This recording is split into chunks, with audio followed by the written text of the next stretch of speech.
Hello students, welcome back to KV Rai Academy online study. Myself Ramas Maurya, your chemistry teacher. Today we are going to start our third lesson, atoms and molecule. First of all, we will know little bit about atoms and molecules, and after that we will discuss law of chemical combination. There are two law of chemical combination which we will discuss one by one later. First of all, we will discuss about atoms and molecules.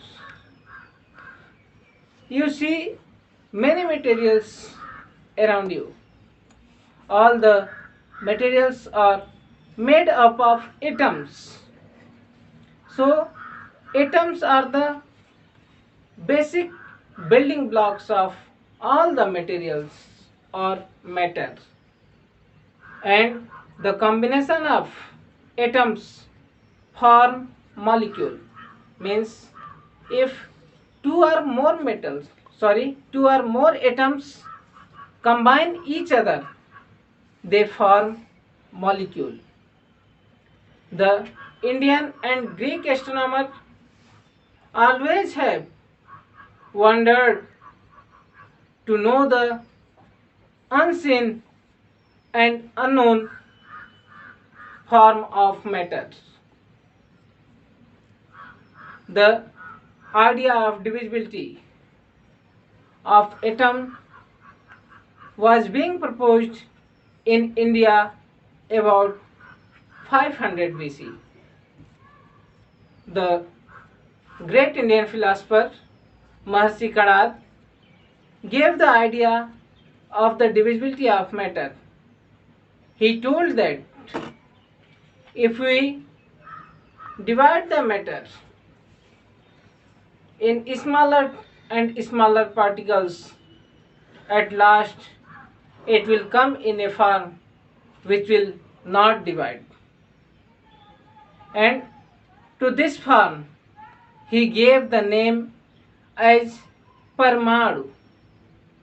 He told the smallest particle which cannot be divided as Parmanu. Later this Parmanu was called atom.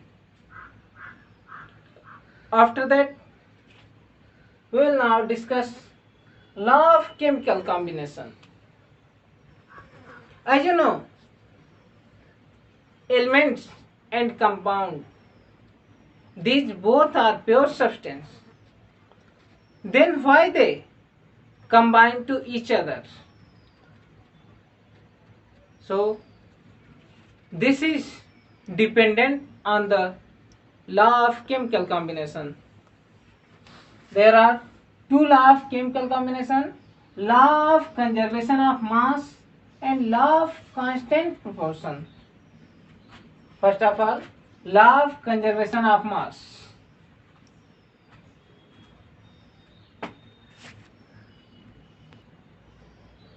The law of conservation of mass is proposed by the Antonio Lavoisier.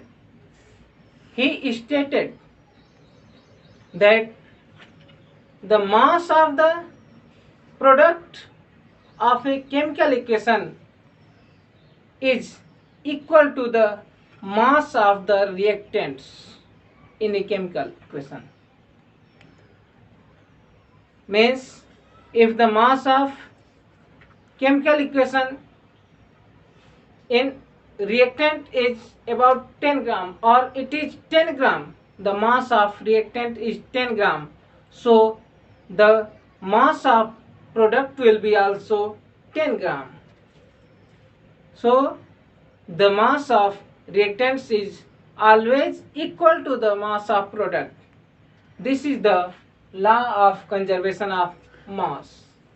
Means in chemical equation, neither the mass can be destroyed nor it can be formed. And after that, law of constant proportion. This law is proposed by the French chemist Louis Proust. He told that irrespective of the source.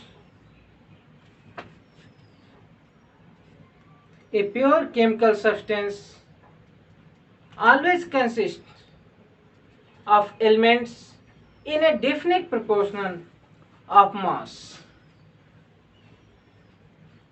Means, in a chemical compound, the mass of elements will be in definite proportion. Either they are found from the different places or different source, but the proportion of mass will be always equal.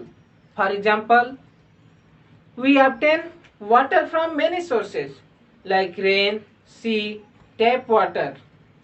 But in all these sources, the proportion of mass of hydrogen and oxygen will be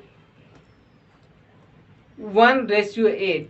The mass of oxygen and mass of hydrogen will be in the ratio of 1:8. So, it is irrespective of the source from where we obtain the chemical compound. It does not matter. In all the compounds, the proportion of mass will be definite or constant. So this is the law of constant proportion. That's all. Thank you.